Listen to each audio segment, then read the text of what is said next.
Terre de France, un parfum au service de notre pays. Agriculteurs, militaires, écoles rurales, nous leur reversons 100% des bénéfices. En vente sur la boutique de TV Liberté.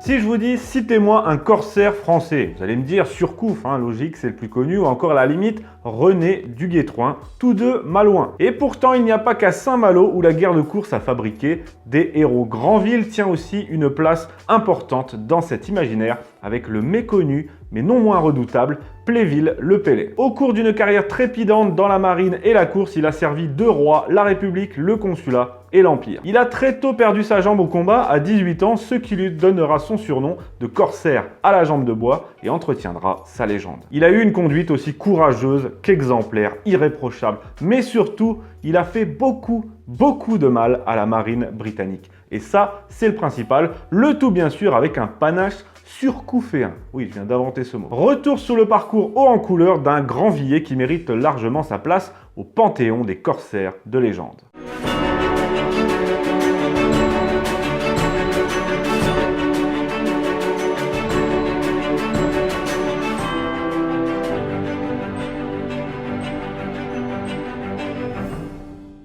C'est parti pour l'histoire du corsaire Pléville-le-Pellay qui, croyez-moi, vaut bien celle de Surcouf en termes de panache, on va dire ça poliment. Car dans l'histoire de la guerre de course en France, c'est Saint-Malo qui récolte la plupart des lauriers. Et c'est bien mérité d'ailleurs, mais Pléville-le-Pellay va de son côté contribuer à faire entrer le nom de Granville et ses marins dans la légende. René-Georges Pléville-le-Pellay est né à Granville, donc en 1726, au sein d'une famille de la bourgeoisie, et il va commencer sa carrière très jeune, à 13 ans, à la mort de son père, en tant que mousse volontaire sur le comte de Torigny. Le comte de Torigny, c'est le nom du navire, c'est pour la pêche à la morue. Il n'a pas commencé sa carrière sur le comte. Bref, il va poursuivre sur le navire La Ville de Québec, c'est son nom, où il part pour le Canada. Et déjà, il montre son caractère, puisque, prenant la défense d'un jeune mousse, il est mis aux arrêts.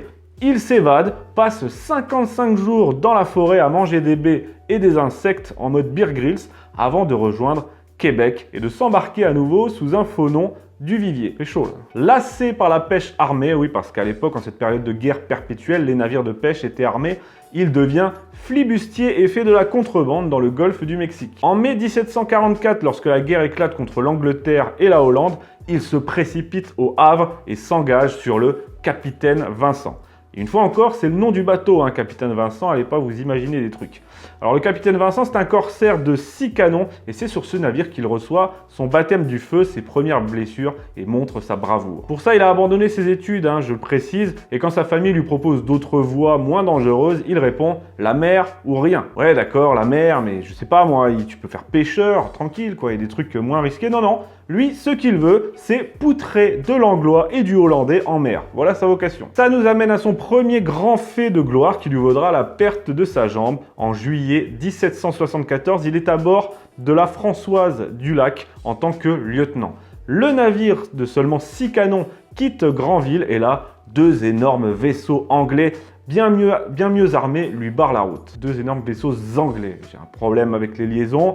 Mais c'est pas grave. Le combat déloyal dure plus de 5 heures. Les matelots sont fauchés par les boulets les uns après les autres. Il n'en reste plus que 10 de valides. C'est alors que le capitaine Poitevin, c'est son nom, décide qu'il est temps de se rendre.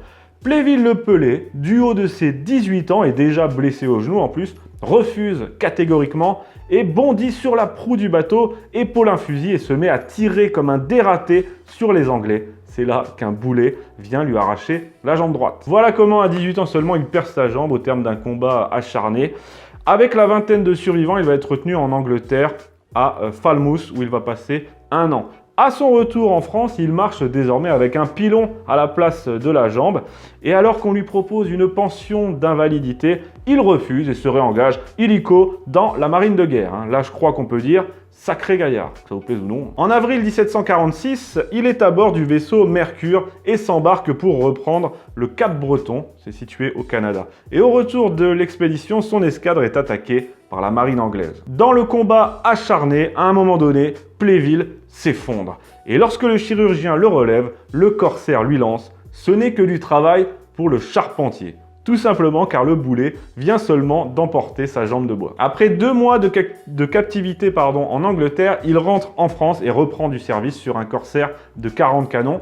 Et à la signature de la paix, il continue dans la marine de commerce avant de revenir à la pêche à la morue. Mais comme tout ça, c'est peu excitant pour lui, il va se lancer en parallèle dans la contrebande d'alcool et de sel sur les côtes anglaises. Pourquoi se priver? En 1752, il prend le commandement d'un navire tout neuf, flambant neuf. Il s'appelle le Brillant. Puis en 56, quand la guerre reprend, Richelieu réquisitionne le navire et son équipage pour participer à l'expédition de Minorque. Durant cette expédition où il doit acheminer des canons, Pléville nargue les Anglais en passant tranquillement sous le feu du fort de Marlborough. Son navire est criblé de boulets, mais il réussit à passer. 1 an plus tard, il participe avec succès à une expédition sur la Corse, puis il s'installe à Marseille, où il se marie et fait son premier enfant. Il en aura 3. Il continue dans la marine royale, capture un grand nombre de navires anglais, puis aux commandes de l'Hirondelle, il se paie l'audace de franchir le détroit bien gardé de Gibraltar. Le 8 mars 1742, avec ses 14 petits canons à Gibraltar, il fait face à 3 navires anglais de la Compagnie orientale des Indes qui cumulent 44 canons. Qu'à cela ne tienne, il les attaque les uns après les autres, brise leurs mâts et les force à se rendre. Au cours de ce combat épique, un boulet vient à nouveau lui faucher sa jambe de bois, décidément, ce qui le pousse à dire en riant « C'est la 3e fois que je perds la même jambe ». Le 17 août 1762, en récompense de ses services inestimables, il est fait lieutenant de frégate et il est désigné capitaine de port à la Martinique. Et là, il va démontrer tous ses talents d'organisateur, n'hésitant pas à prendre lui-même des risques inouïs, comme lorsqu'il espionne les Anglais en canot dans leurs propres îles. Il tombe alors malade, il est rapatrié en France et devient commandant du port de Marseille. Là encore, il va ajouter un nouveau chapitre à sa légende. Dans la nuit du 1er mai 1770, un navire anglais croisant au large, le HMS Alarme, est pris dans une tempête, s'approche du port et demande de l'aide. Ni une ni deux, Pléville prend le commandement des secours qui pourtant juge toute intervention impossible. Et là, que fait-il? Eh bien, il se jette à la mer, il nage avec sa jambe de bois, il disparaît même 5 fois sous les vagues, on le croit noyé, avant d'attraper la ligne du navire serrée entre ses dents et de regagner le rivage avec, si bien que grâce à cela, la frégate est remise à flot et ses marins sont sauvés. Quand même, un sacré gaillard ce bonhomme, hein, j'ai pas d'autre mot. L'année suivante, pour ça, les Anglais vont lui remettre une soupière en argent massif gravé avec des remerciements. Mais Pléville va hésiter quand même à accepter les honneurs de l'ennemi, surtout que d'honneur les Anglais en ont très peu, voire pas du tout, donc c'est quand même assez suspect. Et il faudra que Louis XV en personne l'y autorise pour qu'il accepte. Le 19 septembre 1773, pour l'ensemble de son œuvre, il reçoit la croix de Saint-Louis, 5 ans avant l'ancienneté réglementaire. À partir de 1778, il participe à la guerre d'indépendance américaine et là aussi, il montre, outre sa bravoure déjà bien connue, une intégrité incroyable.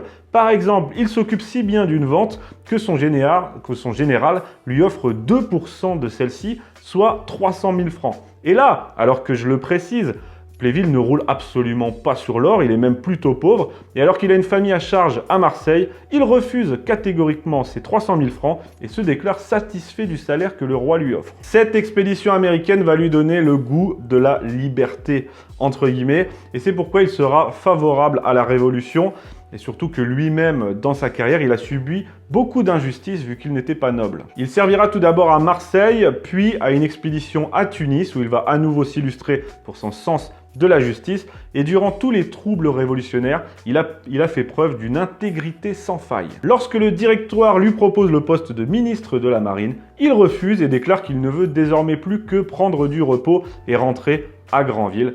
Mais il finira néanmoins par accepter le poste de ministre de la Marine et des colonies en 1797. C'est à ce moment qu'un certain Talleyrand lui dit, je cite, « Il faut maintenant faire une fortune immense et rapidement. » Ça c'est bien les paroles du diable boiteux. Mais évidemment, les honneurs et l'argent n'intéressent pas Pléville, qui est un homme d'une toute autre trempe. D'ailleurs, en octobre 1797, il est fait contre-amiral puis vice-amiral, et on décide de lui remettre 40 000 francs pour engager des travaux côtiers.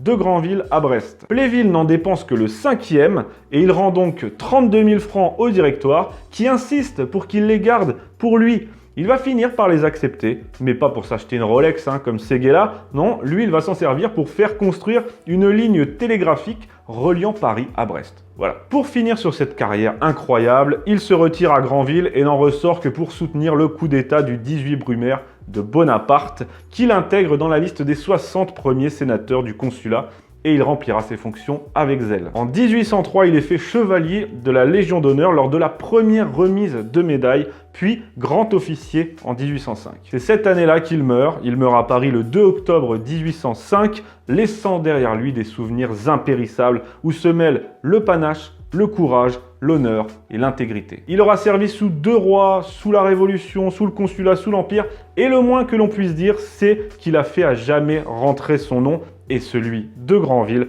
dans le panthéon des corsaires glorieux de la France. Ah, parfois, il y aurait même de quoi rendre jaloux Surcouf, je veux pas dire, mais... Allez, merci de votre attention. N'oubliez pas les pouces bleus pour soutenir TV Liberté, que ce soit par les pouces bleus, les partages ou même les dons. Je vous invite chaleureusement à le faire. Et moi, je vous retrouve la semaine prochaine pour un nouvel épisode.